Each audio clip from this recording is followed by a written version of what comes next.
The world today is in need of heroes, isn't it?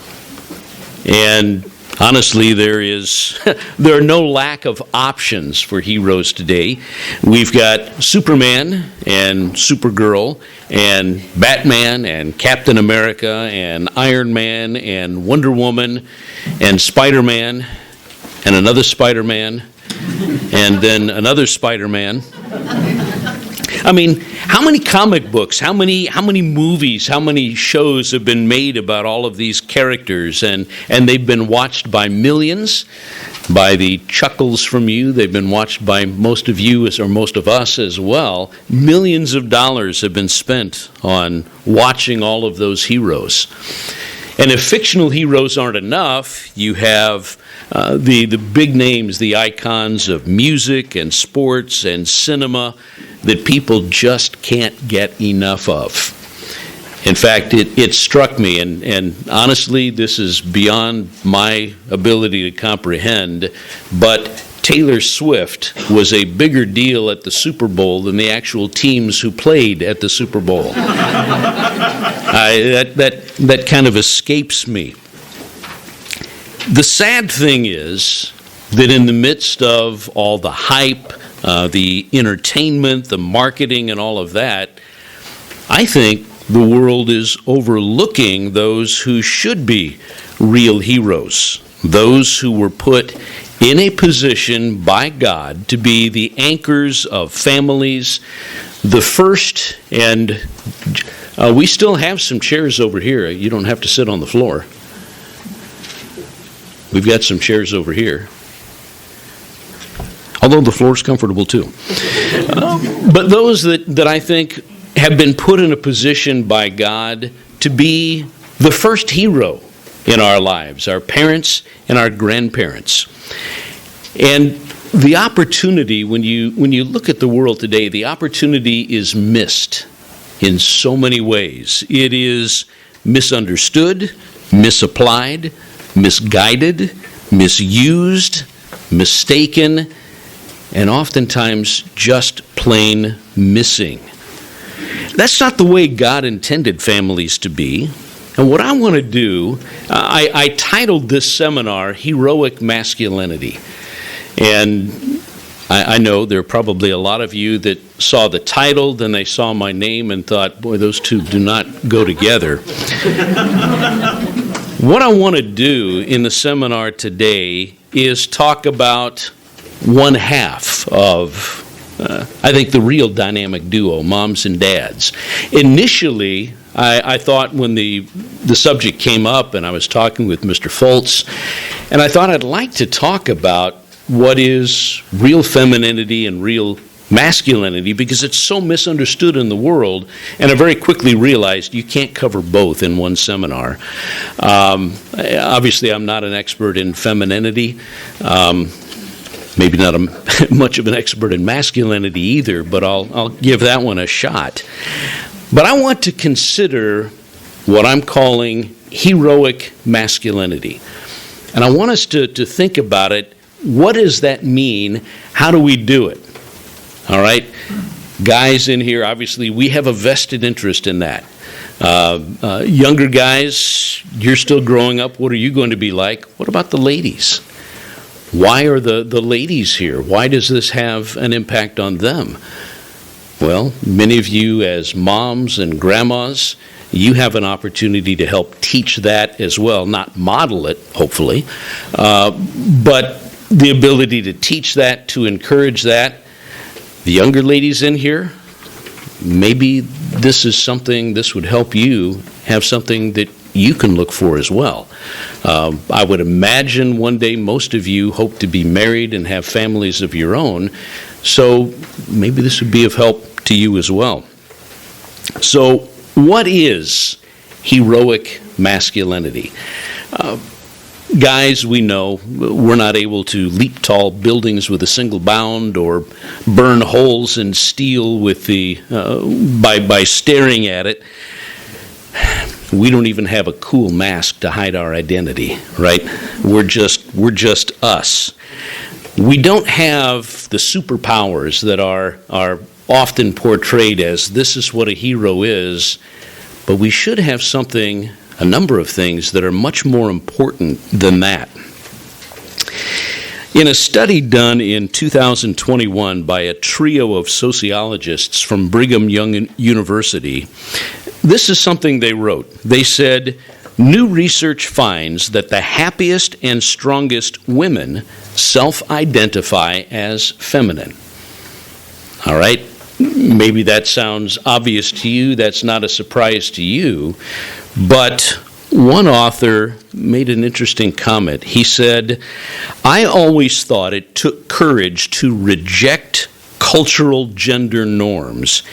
He said, it never occurred to me that it might take courage to embrace them instead. And as I read that and as I thought about it, because remember, I started looking at both sides and quickly realized I couldn't cover both. But you know, if that's true for ladies, that you have to have courage to embrace what he calls cultural gender norms, I would say biblical gender norms, how much more true do you suppose it is for men? I mean, think about it. Think about the pressure in our culture and society to degrade, to change men. What is masculine? In movies, on TV, how many times do we see men portrayed as witless doofuses, right? Irresponsible, or maybe people who just have anger issues. About 40 years ago, I'm sure you've all heard the term, about 40 years ago, the term toxic masculinity was coined. You've all heard that term, right? Initially, toxic masculinity was used to, it says, describe men who used aggression, intimidation, and violence to get what they wanted, and especially from women. But, men who would be aggressive, violent, intimidating, and that's how they got what they wanted in life. But the term has morphed over the years. It's actually morphed to include men who, unless they become what's called softer and become physically and emotionally unthreatening. In other words, toxic masculinity is anyone who would stand up as a man and be strong for certain things. No, you've got to be softer. Definitions vary, but you find that the term has morphed over the years. Now, I want to say right here that I will not support or approve of anyone who uses aggression and violence and intimidation to get what you want. That's not right. But what is called toxic masculinity has changed. That idea that you would have to use strength, aggression, intimidation to get what you want, many times we find those are people who, if I can be blunt, refuse to actually be a man, who won't shoulder responsibilities, they won't face challenges with grit, with determination. Sometimes the problem isn't masculinity. The problem, I think we could say, is juvenility. I don't know if that's actually a word, but at least you know what I'm talking about. If we go a little bit further down in this line of reasoning, of deconstructing masculinity, we have a term about 30 years ago that was coined called metrosexual. And I had to look up the definition for that as well. Metrosexual is a man who lives in an urban area, enjoys shopping and interests traditionally associated with women or gay men. That term has also morphed a bit over the years. There's nothing wrong, obviously, with living in an urban area. That's not a problem. There's nothing wrong with shopping.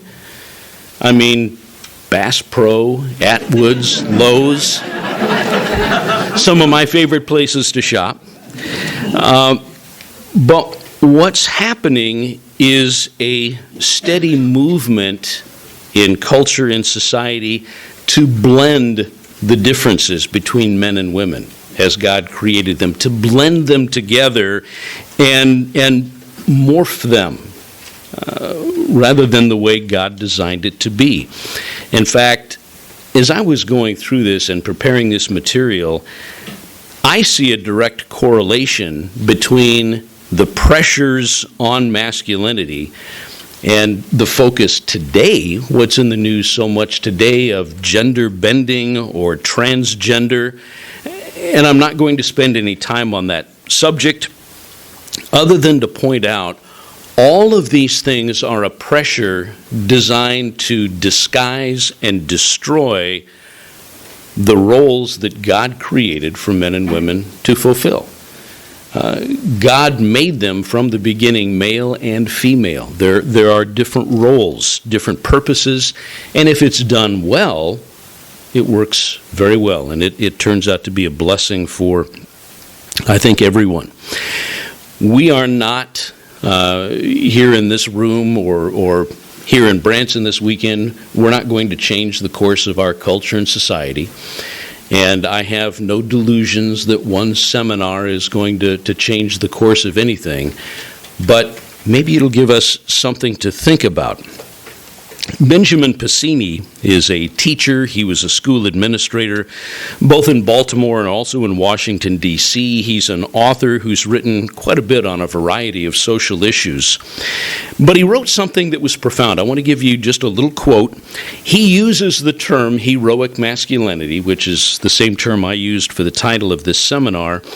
But he said this, and I want you to hear what he says. He says, heroic masculinity isn't merely being a manly man, right? Mr. Froge was talking about Arnold Schwarzenegger and Mr. Sargent. He didn't mention me, but it's probably a reason. He said, heroic masculinity isn't being a manly man, it's being a good one, a godly man, a decent one, a trustworthy man, and a self-controlled one. Courageous, true, and devoted to things that are far above himself. I thought that was pretty insightful. It's not just muscles and would you say, rescuing dogs from a burning building and this sort of thing. There are some other characteristics that are more important. What do those look like? What does a heroic father and grandfather, uncle, older brother, we all fit into some or many of those categories.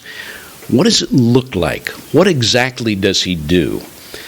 When I started preparing this, I realized there are a lot of things we could cover, and I kind of had to boil it down to a few. So I'll say right at the outset, this is not the be-all and the end-all, and I cover everything right here. But maybe this is a few things for us to think about. For half of the room, or maybe a little more than half of the room, we're going to be comparing ourselves to this list and saying, how do I match up?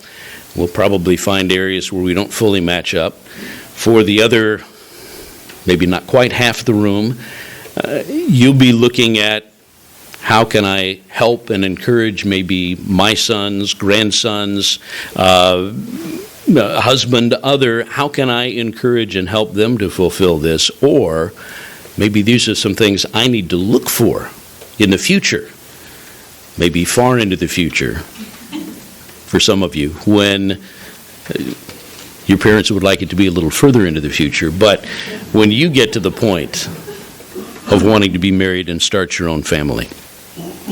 As I thought about it, all of the ideas, all of the things that came up fall into one basic category, and that is that a heroic man will always be a man of integrity. Always, all the time. But integrity is a huge category. If you look up the definition, dictionary says integrity is the quality of being honest and having strong moral principles and moral uprightness. That's true, but I think it's a very inadequate definition, because integrity involves so much more. And I want to break down a few of the thoughts today. Heroic masculinity, a man of integrity, is honest. He is always honest. That's the first thing they mention in the definition. And to be truthful, as I was going through it, it's actually the first thing that came to my mind as well. Our culture has a terrible record with honesty, doesn't it? I mean, look around. We have politicians, other public figures who lie as easily as they tell the truth.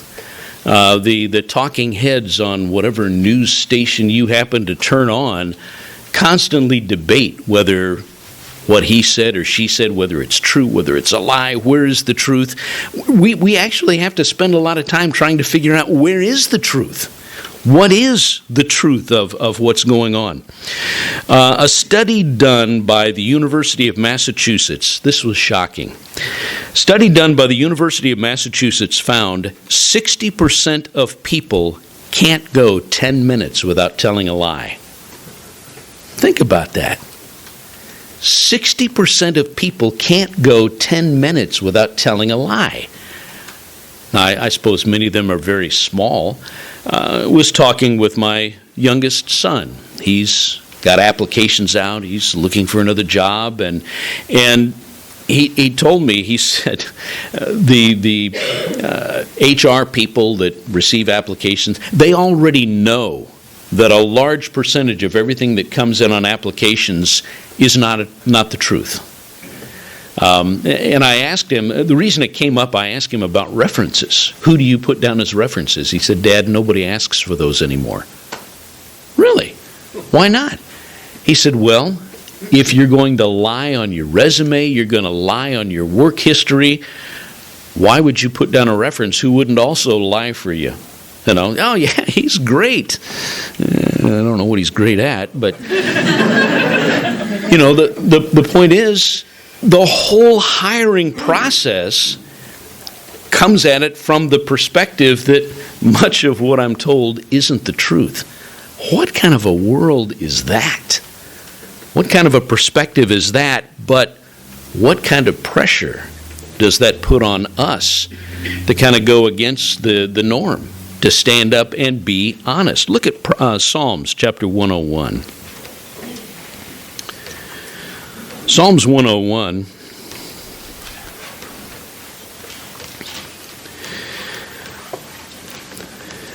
beginning in verse 4, we'll just read a couple of verses here. Psalm 101, verse 4, we read, a perverse heart, David is saying, a perverse heart shall depart from me, I will not know wickedness. Whoever secretly slanders his neighbor. Now, what is slander? Sometimes it's the truth. It's just truth that shouldn't be told.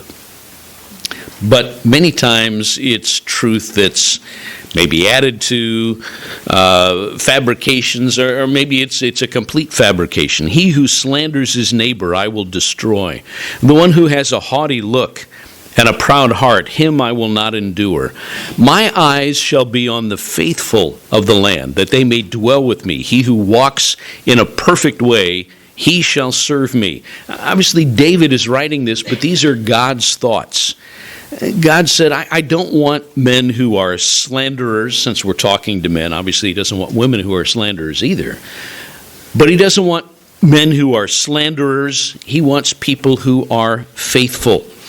And God wants us to focus on that. Men, are we honest?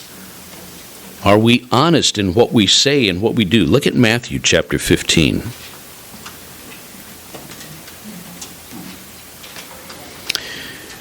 Matthew 15, verse 18, 19, and 20. These words, if you've got a red letter Bible, these are in red. These come from Jesus Christ himself. He says, we're breaking into the middle of the thought, but those things which proceed out of the mouth come from the heart, and they defile a man. For out of the heart proceeds evil thoughts, murders, adulteries, fornication, theft, false witness. That's lying. false witnesses, and blasphemies. These are the things which defile a man, but to eat with unwashed hands does not defile a man. What he's saying is that being honest, integrity, it's a matter of the heart, which means heroic masculinity has to focus on the heart.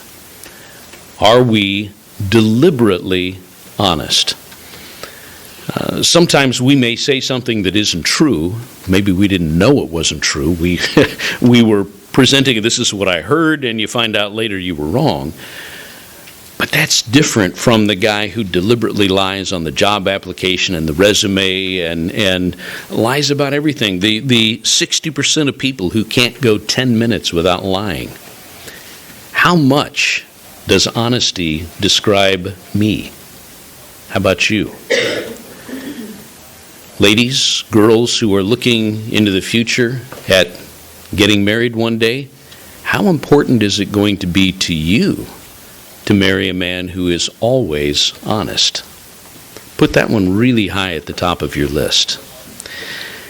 Second thing, and this was mentioned in the definition, a heroic masculinity is moral. Christians today, this should also be a foundational element. Morality involves a lot of things. I mean, when we say moral, probably most of the time we immediately think of being sexually moral or immoral, and that's a huge thing today, I realize. But it's a whole lot more than that, isn't it? Morality actually is a careful observance of God's laws, of everything that He says, fidelity to everything that is right and proper. It's moral uprightness. In fact, oftentimes, at least in the New King James, you'll see it mentioned or translated as uprightness of heart. But that's in every way. How important is that to us? Look at Proverbs chapter 11.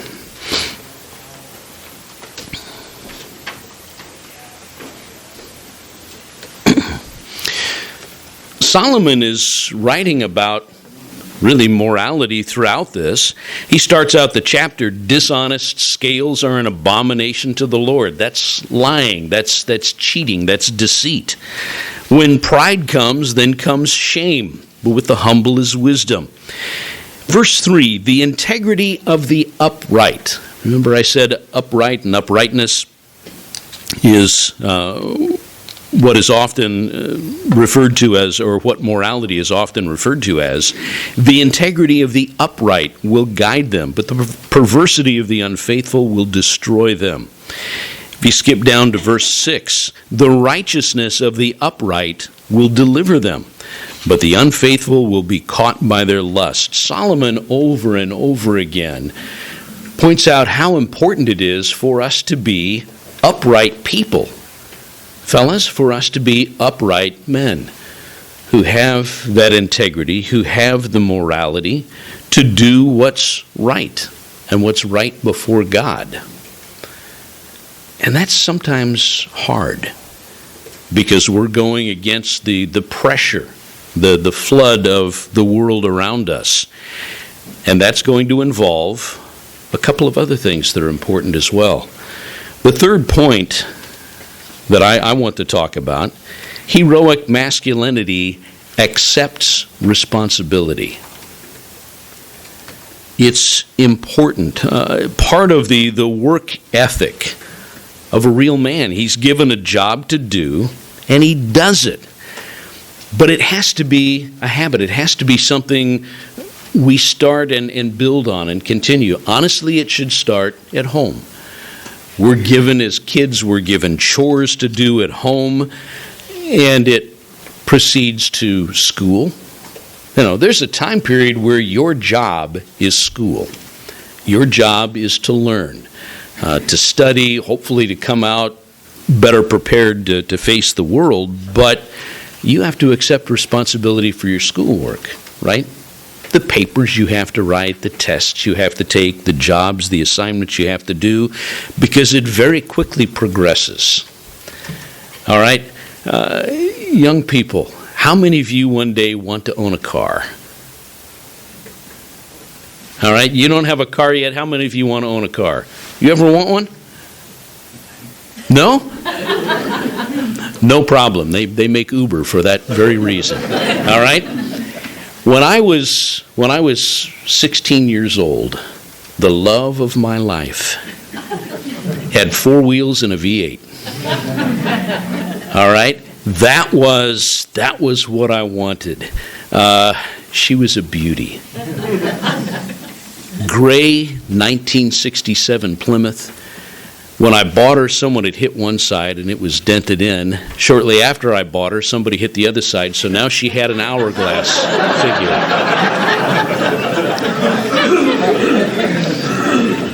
But I quickly found out something. When you have a car, there's a lot of responsibility that comes with that car. Now you have to maintain it. And all of the things and the cars that I could afford required lots of maintenance just to keep them running. What am I saying? My cars still require lots of maintenance to keep them running. But you also have the responsibility, you have to pay for it and pay for the insurance and the license, the registration, all of that. You have to have the responsibility to use it properly. There's a lot involved in owning a car. A heroic man has to accept that responsibility. What about an apartment or a house? You're not going to live with mom and dad forever. One day, some of you are saying, oh, can't not wait to get out. Your parents are saying the same thing. But you get an apartment or a house, now you have a responsibility to take care of it. If you've got a house with a yard, you have to maintain the yard. There's maintenance, there are repairs, things that have to be done. You one day want to get married and have a family. Look at all of the responsibility that's involved with that. To provide for them, to support them, to encourage them, to always, in every way, fellas, treat your wife and your children with respect. That's a responsibility that you have. Another, in terms of accepting responsibility, how many of you are perfect? I should have asked this at the beginning, because anyone who raises their hands, you get up and give the rest of this. Accepting responsibility also includes, in the modern vernacular, owning your mistakes. You know what I mean? In other words, you take responsibility for your mistakes. I made a mistake. I misjudged this. Whatever happened. What is the normal human thing to do? Right? You pushed your hands on him. All right? In other words, the blame goes where? Somewhere else. You didn't get a report in on time, or it was inaccurate. Why? Well, the people that had to give me the figures, they didn't get the figures to me on time. And Excel, there must have been a problem with the formatting, the formula in Excel, and that turned out wrong. And it's never, I blew it. I lost track of time, or I didn't prioritize this enough. It's never accepting responsibility. I made a mistake. It's somebody else's fault. It's something else's fault. That's human. That's natural. That's not accepting responsibility. That's not part of heroic masculinity. Look at Psalm chapter 34.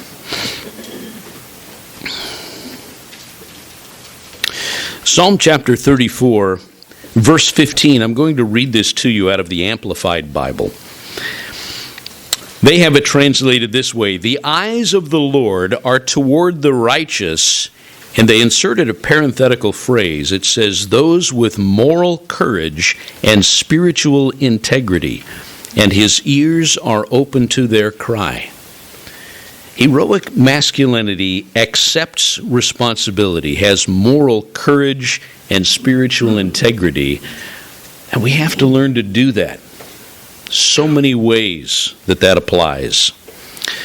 Let's look at a fourth item. This is a quick survey. This is not everything in depth on these, but in this survey, a fourth point: heroic masculinity works, and works hard. Working is something a lot of people try to avoid at all costs. But work is a part of life. Jesus Christ said, "I work and my Father works." It's part of what God does. That's no fun. Maybe that's not the right perspective. Hard work means different things to different people, doesn't it? There is manual labor. That's sweat, calluses, sore backs. I grew up on a farm. That was a lot of what we did. That's a type of work, nothing wrong with that at all. For other people, hard work is sitting at a computer all day, maybe programming or writing or editing or generating reports. And hey, you can feel just as drained mentally at the end of a day of doing that. For other people, hard work is being on your feet all day, maybe cooking or serving customers, stocking shelves. If you have a watch with a little step counter, you blow that away every day. For others, hard work is traveling, meeting with clients and customers, and endless, long meetings.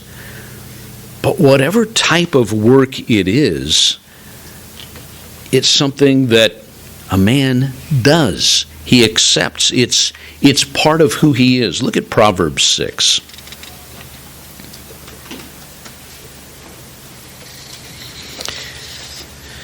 Proverbs 6, this is the beginning in verse 6. This is where Solomon talks about going to the ant. You know the passage, but I want to read through these few verses anyway.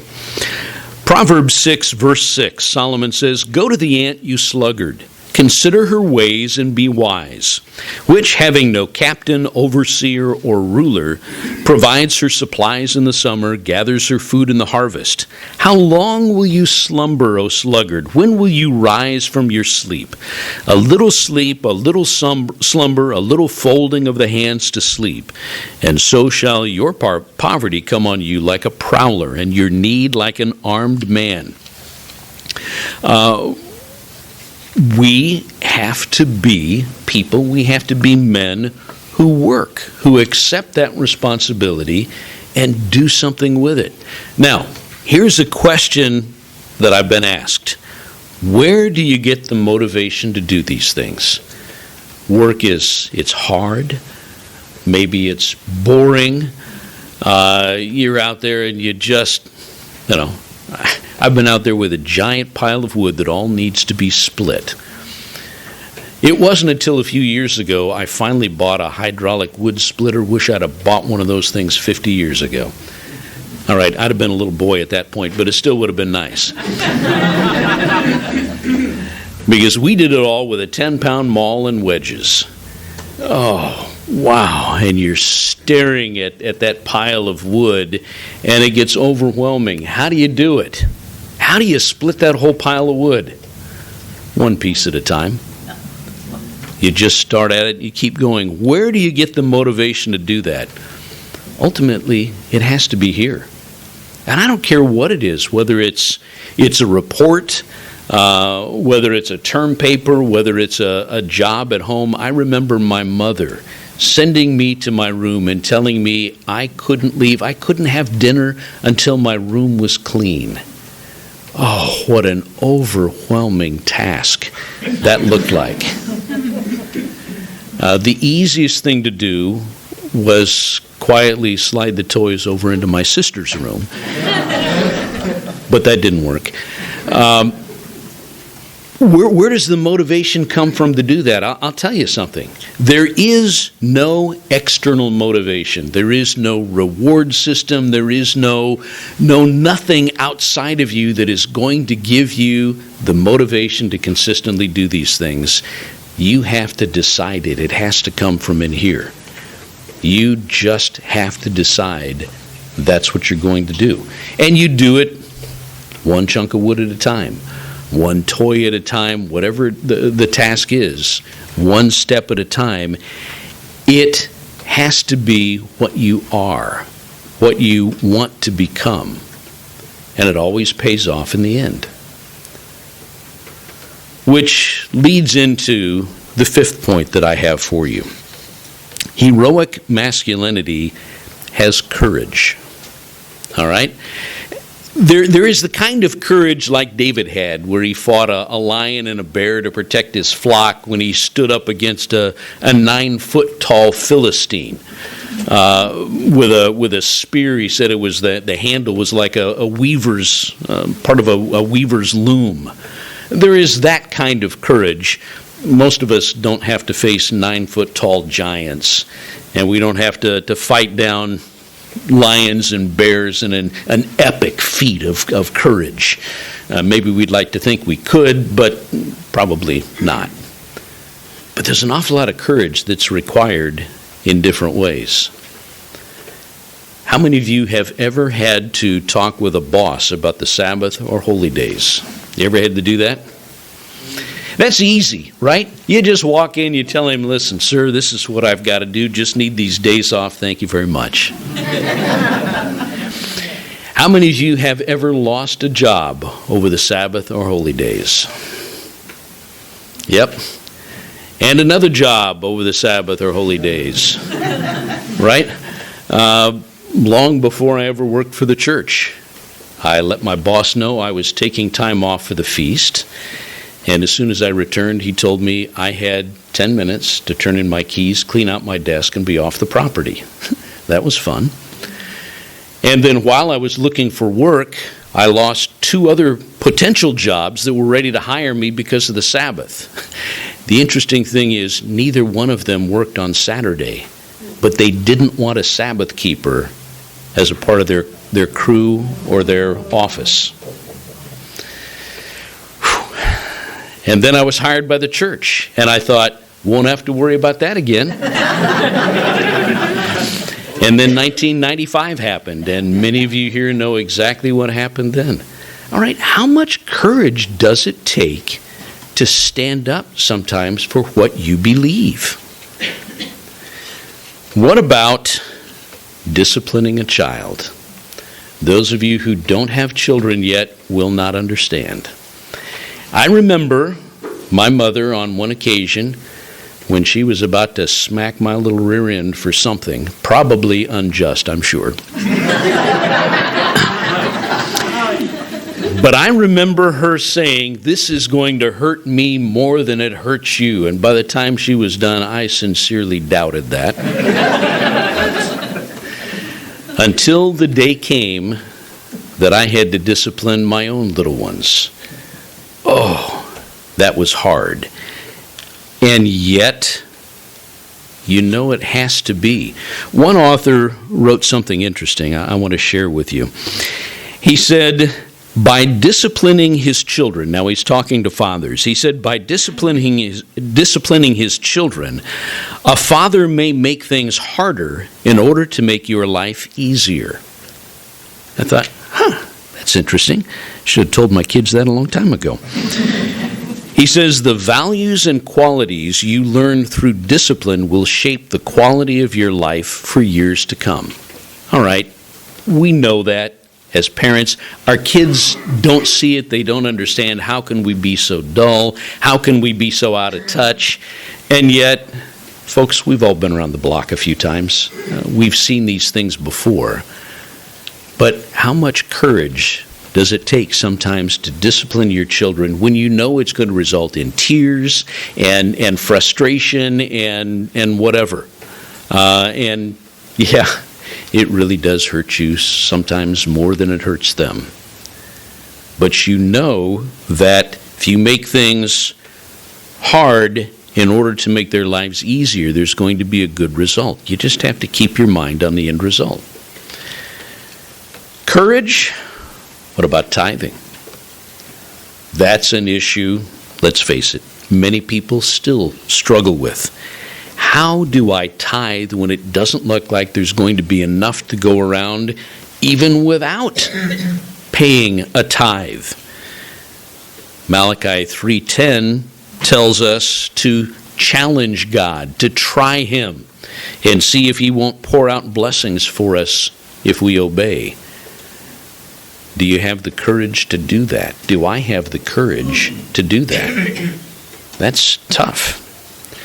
What about walking away from an opportunity?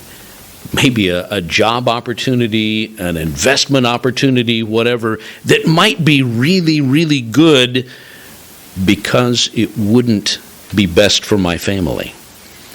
Maybe the time it would require away from my family, this isn't the right time. Maybe it wouldn't allow me to obey God as I know I should. Sometimes it takes courage to walk away from something because you know ultimately it's not right. Last thing I'll throw out in terms of courage, what about standing up for what's right, even if it's not popular, even if it could cost you friends, it could bring criticism.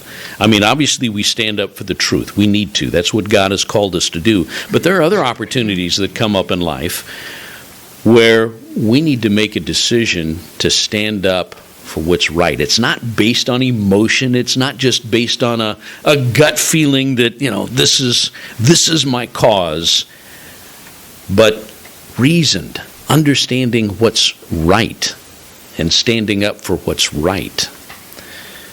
We don't all do that perfectly.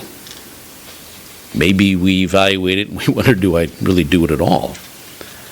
But heroic masculinity has courage. At the same time, the sixth point I want to bring out, if you're numbering, if you're not, it's still the sixth point. Heroic masculinity shows love and tenderness. It's not all hard and steel and, never shows emotion. That was more the family that I grew up in, at least when I was small. You don't show emotion. It's just hard and stoic. But heroic masculinity shows love and tenderness. Who's our perfect example? Jesus Christ. Jesus Christ could walk into the temple, flip over the money changers' table, drive out livestock and traders with nothing but a piece of rope. And I tell you something, I go into Forex bureaus in various places in Africa all the time. You don't walk in there to a money changer's place and start flipping over tables and whatnot without getting shot. You think about it, you start messing with people's money, they get serious in a hurry. He must have been a very imposing figure to go in there, drive them out, flip over their tables. You can just see coins of various types of currency flying all over the place and driving them out. That same man could turn around and pick up a small child, right? And hold the small child and say, unless you become like this, you won't be my disciple. That same man could shed tears with the sisters of Lazarus, even when he knew he was about to resurrect Lazarus. He sets an example of tenderness. He was the perfect balance, if I can borrow the title from a 1974 book. He was the perfect balance of steel and velvet. That's something we have to learn to develop, that balance. Maybe we need to develop more of the steel. Maybe we need to develop more of the velvet. Most likely we need more of both, right? Look at 1 Corinthians 13.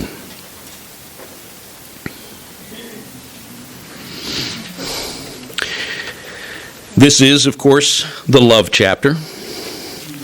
And I'm going to read verses 4 through 8, but I'm going to read it to you from the God's Word translation because I like the nuance it brings out. Beginning at verse 4, love is patient, love is kind, love isn't jealous, it doesn't sing its own praises, and it isn't arrogant. It isn't rude, it doesn't think of it about itself, it isn't irritable, It doesn't keep track of wrongs. It isn't happy when injustice is done, but is happy with the truth. Love never stops being patient, never stops believing, never stops hoping, never gives up. Love never comes to an end. That's something we all need to have, but fellas, read through that list. That's what we have to reach for. And I've heard it said many times, I've said it a few times, and I have never had a wife come back and tell me this was wrong. But what I heard years ago is that a husband can never say the words, "I love you," too many times. Now, obviously, it has to be sincere, but that's part of the love and tenderness as well. Last point before I run out of time. Heroic masculinity practices true, humble repentance. There's a tremendous strength in that. David, we know, was a strong man. He was a man of passion. But what happened? What is Psalm 51 all about? That's David's psalm of repentance after he committed adultery with Bathsheba and went beyond that and actually arranged to have her husband Uriah killed in battle. And what does he say? I won't turn to Psalm 51, verses 3 and 4. But that's where David tells God, "Against you and you only have I sinned."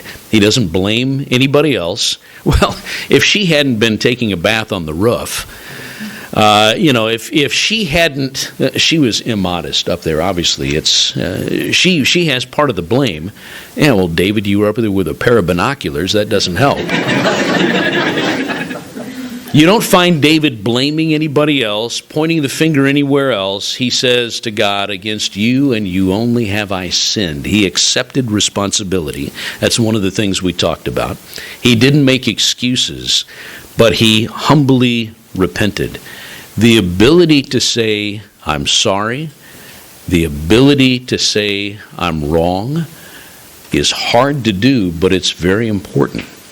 To tell your wife, your children, your family that you were wrong takes a lot of strength, and it may not cause all the hurt to go away immediately, but it sure is a good place to start, isn't it? There is a lot more to be said, more that I'd like to cover on this, and obviously we didn't even touch femininity. That's why I said way too much material for one seminar. But bottom line is, the world, our culture, our society is in desperate need of heroes. But it doesn't need heroes with superhuman strength or those who can make millions selling albums or making movies. What the world desperately needs is moms and dads who have been put in a position by our Creator to be heroes in their own homes. I read a lot of things as I was preparing and researching for this seminar of how many people who talked about my hero, my first hero was my dad, or my first hero was my mom. Unfortunately, I think many times in the world they're in a minority.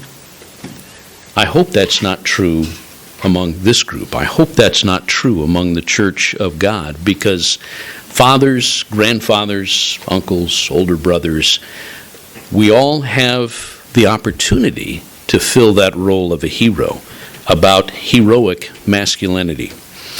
I want to conclude with something from Marcus Aurelius. He was a Roman emperor and philosopher. He lived in the 2nd century A.D. He is credited with saying, "Waste no more time arguing what a good man should be, rather be one." And so for us, our families, the church, our local congregations, the church, in fact, this whole world needs heroic men. So, go and be one.